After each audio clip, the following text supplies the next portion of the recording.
Here, let me record this and get this going. Hey, Ray. Well, thank you so much for coming tonight. All of these rock stars earned this Zoom, and we're really excited because I said, give me your questions. Give me your questions that you want to ask Ray. So I have them all written down here. I also want to say congratulations because this is the first time I've had you on a Zoom since you've been a new dad. I know that you've got other kids, but since you've had a new baby at home. So congratulations. And thank you so much for being here. Yeah. Now, okay, so I'm going to just get right into it. So this question is about branding and marketing. What is the best way to expand your network and get people to want to follow you? So how do you create content that draws people in wanting more? Yeah. So one, you want to be careful to understand what you're really going for. Like when someone says, I want to have more followers, I just point out that there are lots of people that have lots of followers that are broke and they're not making money. And so, you just want to keep that in mind. So the big question to ask yourself is, would you follow you? Like, just go on your social media page and look at, would I follow me? If I just, in the social media cyberspace and I just ran into my profile, would I say, this seems helpful and useful? Like, what makes you follow someone? Like, I don't assume people care what I had for breakfast or whatever. I assume that every single day I have to solve problems. I have to offer education. I have to help people attain desires. And as soon as I stop, they will stop following me. And so now maybe there will be some residual love, right? Like some people say, I remember when he used to help me, and they continue to follow, but I'm just not entitled to that. So I have to show up on a consistent basis, consistently solving people's problems, helping them attain their desires. And so it kind of starts with, what is it that you're wanting to talk about and who would be interested in that sort of thing? And there's always two pillars of building your business. There's marketing, which is what we're talking about, like how to create things that attract people to you. And then there's prospecting.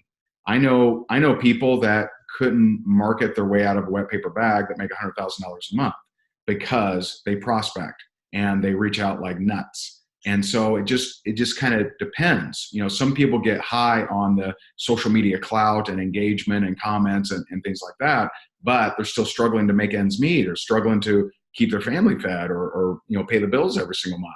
I don't think that's a good thing. And so you kind of got to balance it. And one thing I'll point out is if you can get in this kind of mindset that you aren't truly helping people until they get into your company. And I know that that's hard for people to understand, but it's true. Because what actually changes someone's life, the likelihood of, me doing a video and someone seeing it and it changing their life, for the rest of their life is very unlikely. But if I can do a video and they're attracted to that video and they decide to get into rank makers and they decide to follow the process on a daily basis, then I actually have a good chance of changing their life. We just had late last week, we had a girl, Danielle Danny, been in network marketing for 20 years, got into rank makers on day 5, got her first recruit ever in her career.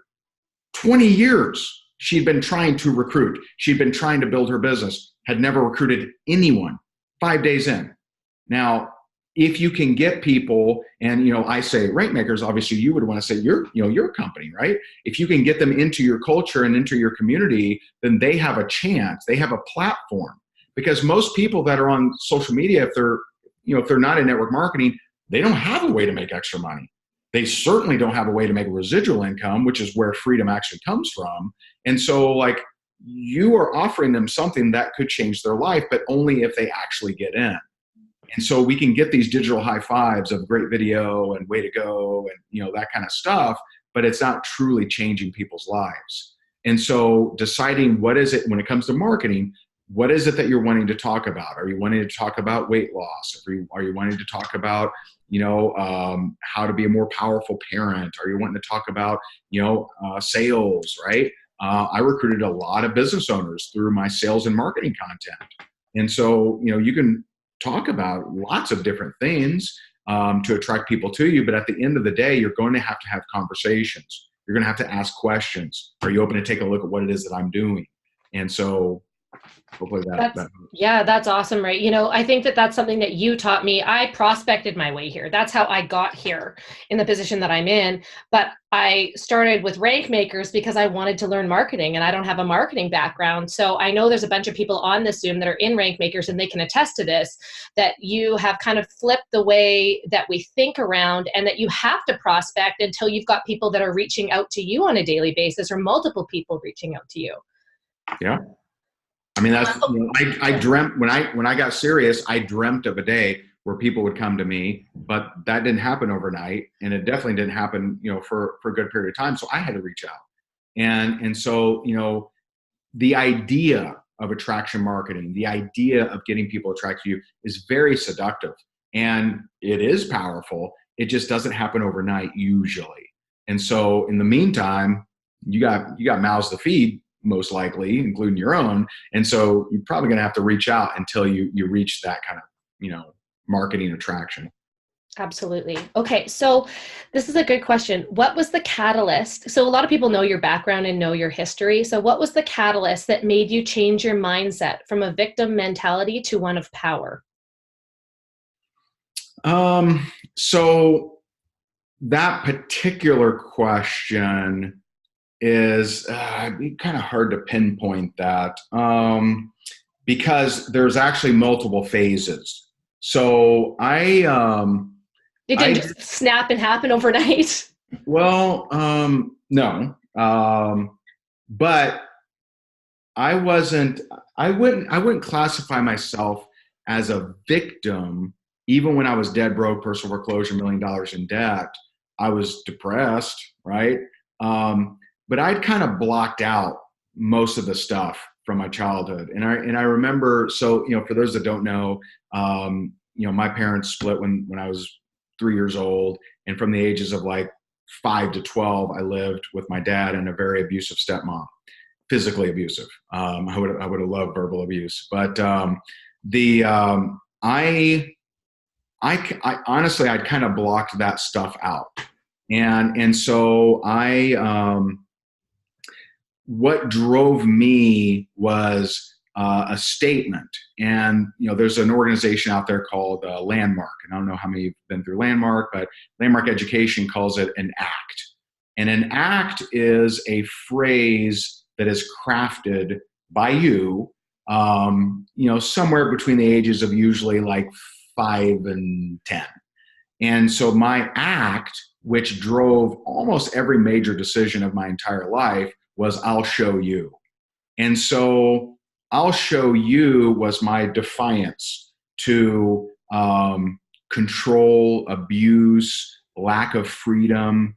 And so I'll show you made me love doubters. Like I loved it. I love people that doubt me. I still do. But I used to require it, which is a problem. And so I'll show you has reared its ugly head many times in my life.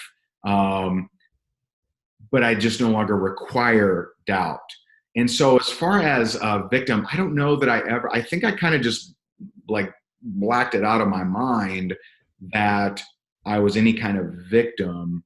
But what made what was kind of the switch for me to go from not producing to producing, which is probably more the question, and I probably went a little too deep on. That's great. What took me from non-producing to producing was actually repairing the relationship with my dad.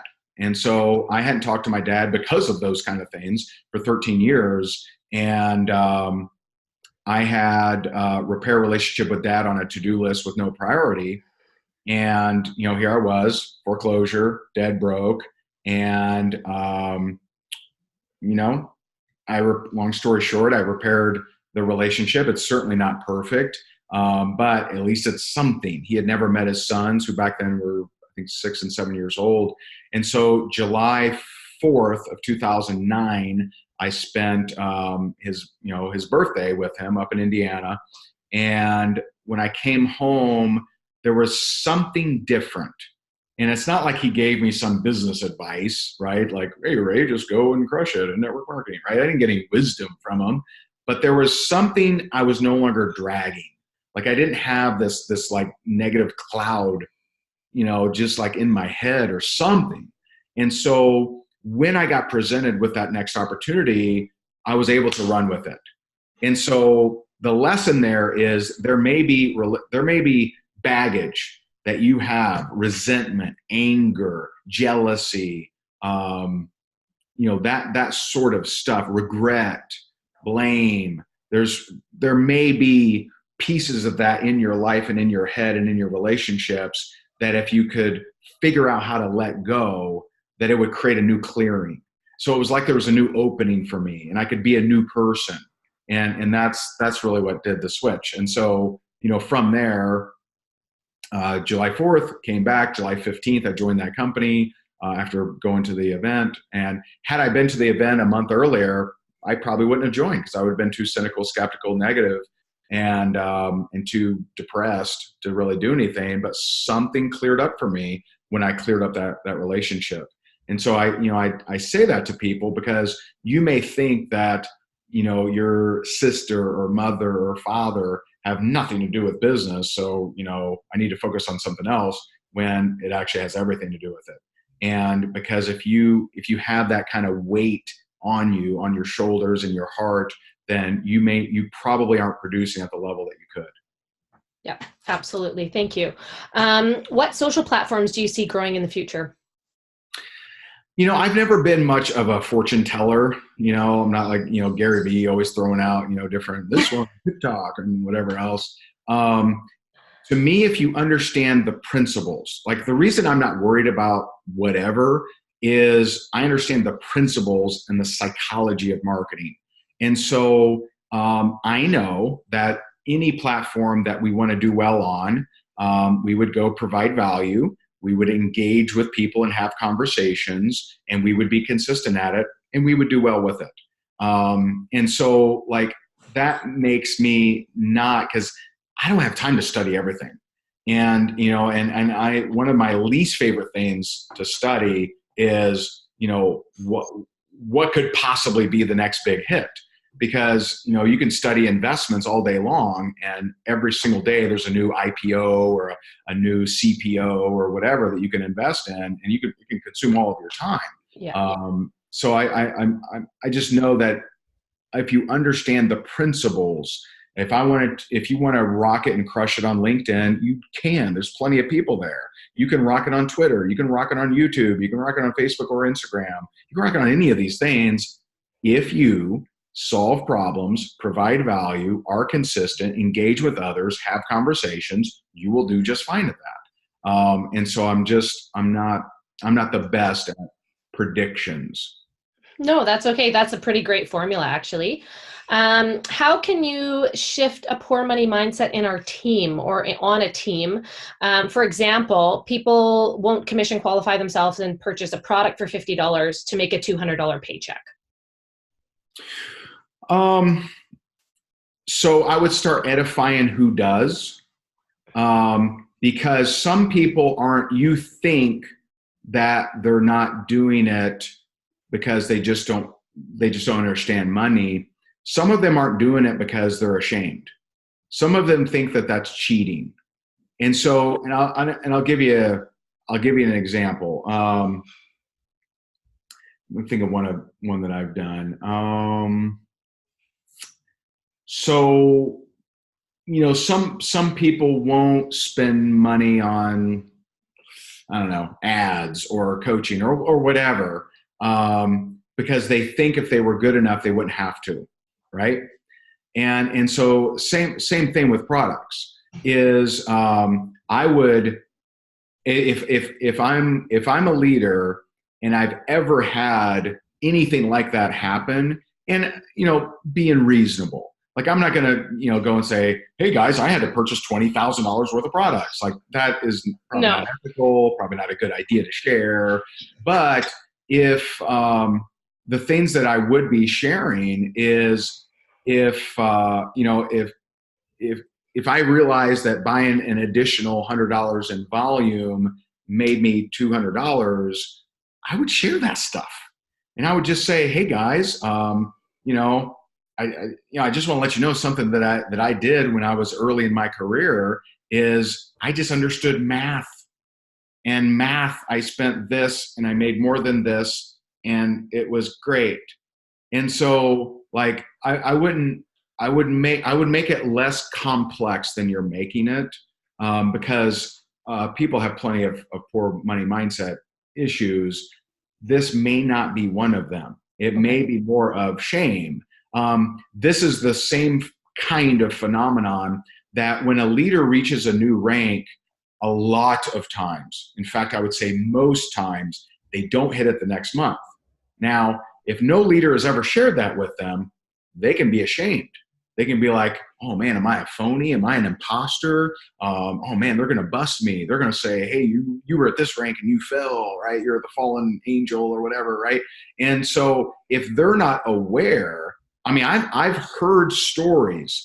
People have told me stories over the years where they weren't aware of that. They hit a big rank, should have been the greatest time of their life, but they didn't hit the next month, and they were so ashamed they didn't even go to the event. Like they didn't go, and they just kind of, they stalled their business. They stopped building, when in the reality is every damn one of their leaders experienced that. That's like, so what? I mean, that happens. I remember when I hit the top rank in my company, it was an ambassador, and next month, I didn't hit it. I hit it for 3 more months. And, I just understand the game. I understand that it's ebbs and flows. And so, eventually got back there, and it was fine. But just like any business, there are ebbs and flows. There are periods where Amazon doesn't make as much money as it did the quarter before, the same as Microsoft, same as Apple, same as all these companies. And so it's silly to think that it's just a skyrocket upward the whole time.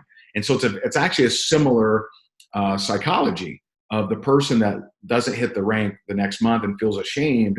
That same person might not purchase a product because they think that that's cheating or something.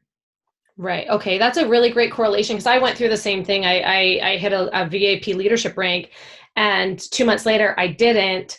I lost it. And then I was flying to Dublin for a leadership retreat, and I felt like a phony. Like, I was like, why am I even here? Like, I don't deserve to be here, which wasn't the truth. It's just part of doing business. And we try and share that as often as we can, but I never put the two together. So that's a really great way to put it. What would you do if you lived with somebody with a poor money mindset or scarcity mindset? Because I know from personal experience, from other girls on the team, when you first start this business and you make some money, or you're not making enough money fast enough, that your partner can be a little bit hard on you. So what do you do in that situation? Well, it's the answer that no one wants to hear, but it's the answer you need to hear, and that is you make money. Yeah. You pay off their truck. You slap down $1,000 on the table. You go make money. You do not need their support. You don't need them to hold your hand and whisper affirmations in your ear. You need to go and do the work. You need to go do the damn work. It is your dream, and it is your job to carry that ball across the goal line, not theirs. And so, I'll give you a great example. First company I was ever in, I joined in 2006, and the closest big earner to me, her husband was a big time mortgage guy. And when she started, I mean, he just hated on her, made fun of it, all kinds of stuff. She started making $8,000 a month, $10,000 a month, $20,000 a month, $40,000 a month. And then at some point, he went from the, arrogant mortgage guy to, you could spot him at events holding her purse. And he was smiling the whole time. I always believed in you, right? And so you have to stop trying to convince people around you that what you're doing is worthwhile, or that they need to approve of what you're doing. You just need to go and do the work. You have to do it despite all that stuff. And there are plenty of people who have done that. You just got to do it, because you'll always be waiting. And all you're doing is you're proving their point. Because if you require them to approve of you, then you're gonna be gun shy at doing the real work, and you're not gonna show up as powerfully as you could.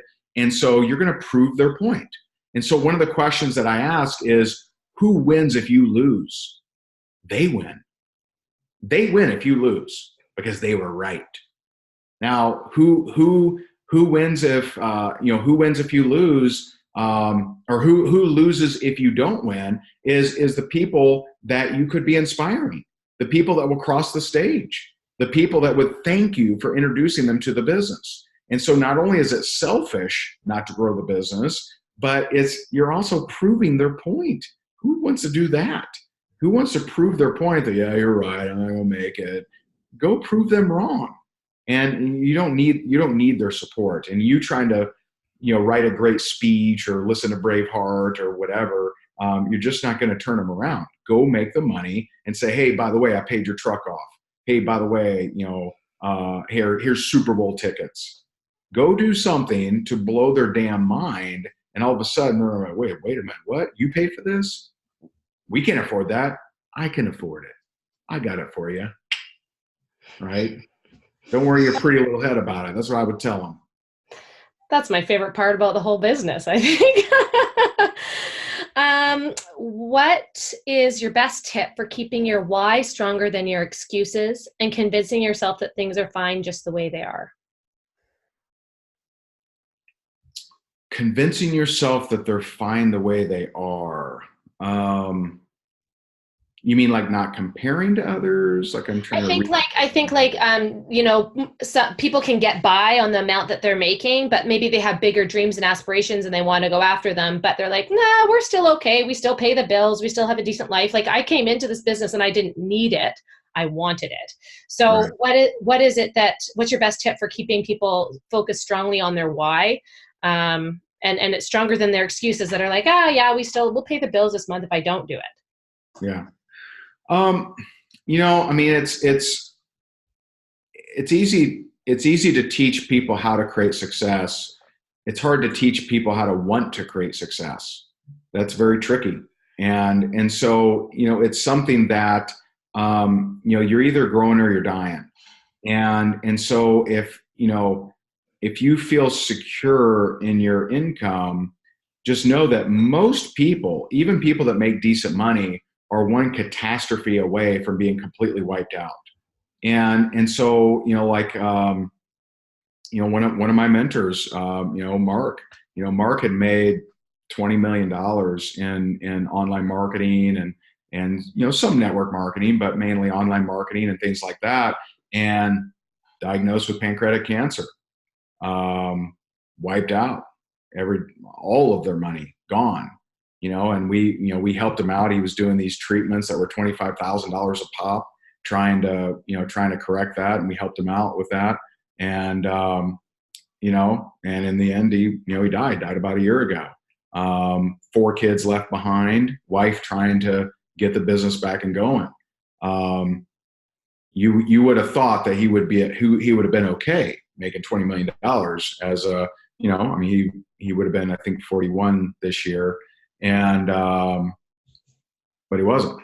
Yeah. And so his wife's having to reinvent and recreate the business. So, you gotta understand that, most people are not they're one catastrophe away from being completely wiped out. And, you don't want to live like that, live like, put in the work now while you can. And there's a couple different ways that you can associate that. Like if you're someone that cares, what's most important to you, and I would take whatever is most important to you and I would position that as high as possible, as equating the helping of that as doing the work. So for me, impact. Like I love making an impact, and I go nuts if I'm not playing big enough to make a larger impact on people. I just see that as that's why I was put here. That's the deal. Now that's not everybody. That doesn't drive everyone. That doesn't, make them, crazy. But it does me. Maybe for you, it's security. And so, if it's security, then how secure do you want to make your family? Do you want to make your, if something, God forbid, happened, some kind of, car accident or something like that happened to a family member, would you be able to help? And, that's something that we were, very grateful to be able to help one of my mentors when he went through those times. Had I not done the work, I definitely couldn't have. I mean, how could I have? And so whatever is most important to you, position that as the highest. And I assure you, whatever is most important to you, you doing the work, you can make that association to where me doing the work serves my highest purpose, my highest desire, whether it's family security, whether it's, making a difference, changing the world, whatever that is, you can associate with the work. Absolutely. So that kind of answers the second question, because you are impact driven, and they asked, how do you stay consistent and motivated doing live videos every day for the last 10 days? But where do you come up with your content so you don't run out of ideas? It's by paying attention. It's by paying attention to who's in my world.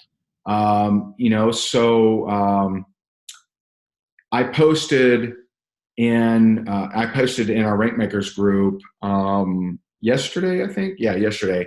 I said, so I have one of my coaches coming down from New York on Friday, and we're, he's like, hey, why don't you gather a couple people together and we'll just do some coaching, do some filming and that kind of stuff.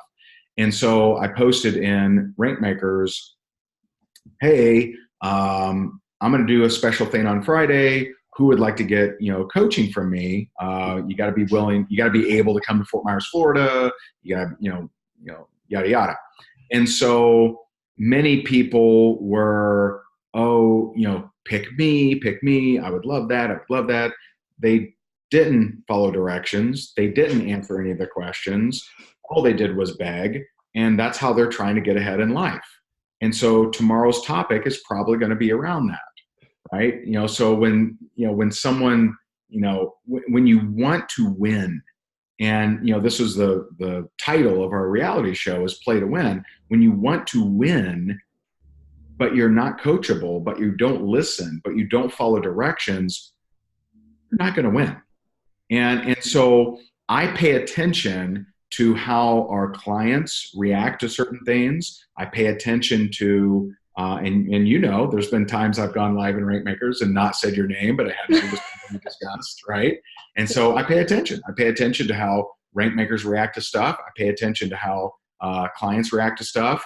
And so, if you're someone that, because I know, you may, some people may want an example. So if I'm someone that's talking about weight loss and one of my friends makes a comment about the keto diet or something like that, that's negative or positive, that might become some content.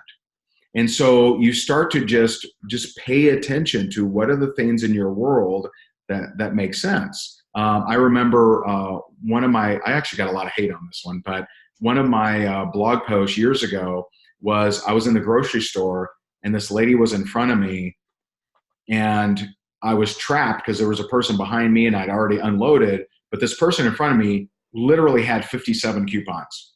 They're like, I swear, I'm just like, oh my God, am I like on a reality show or something? Like I can't escape. The guy's behind me. I got all my stuff there. She's doing this one's for 2 cents off.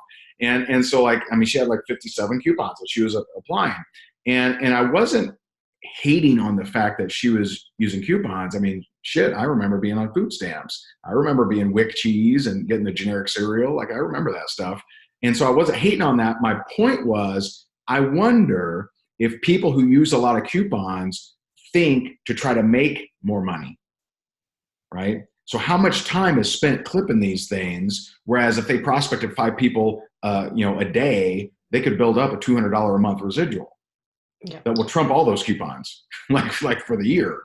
And so like, that was my point. I was trying to say, hey, if you're someone that's trying really hard to save, and another example of that same scenario is I had a real estate partner that, got wiped out along with me, right? Both of us got wiped out. So here we are, we're both wiped out. We both have families, and it sucks. Okay.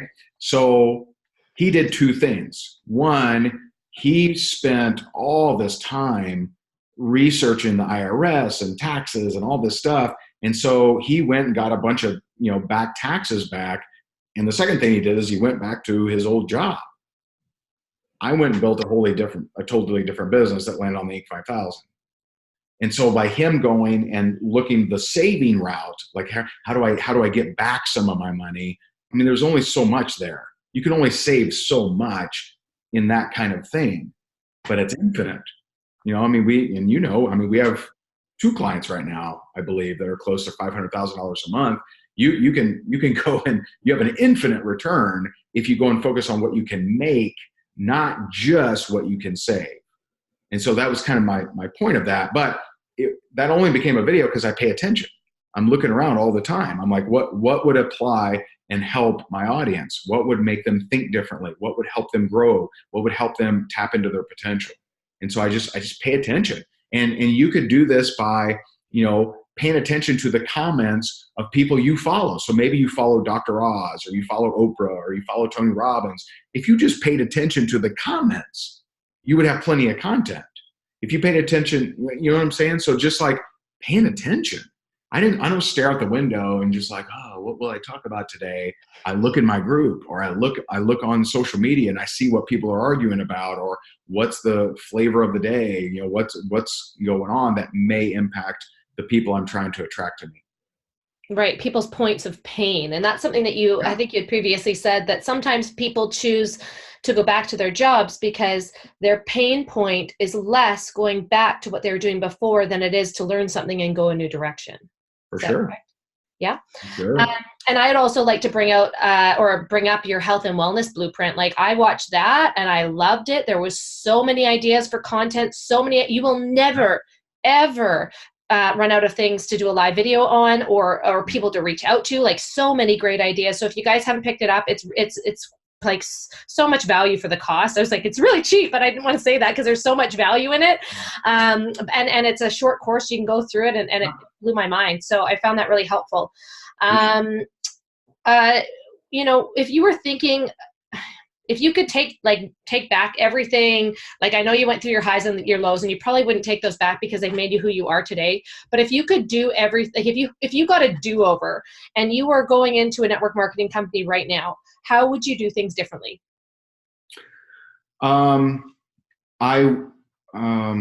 Okay. So probably how I thought about money. It took me a long time to think differently about money. So after I lost it all, I was just like, I was so nervous to lose it all again.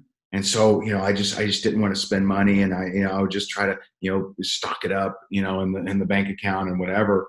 And so, there's been 2 levels, and one of them very recently, one of them in the last just few months really, is I went through I might lose it, so I better save it. Okay.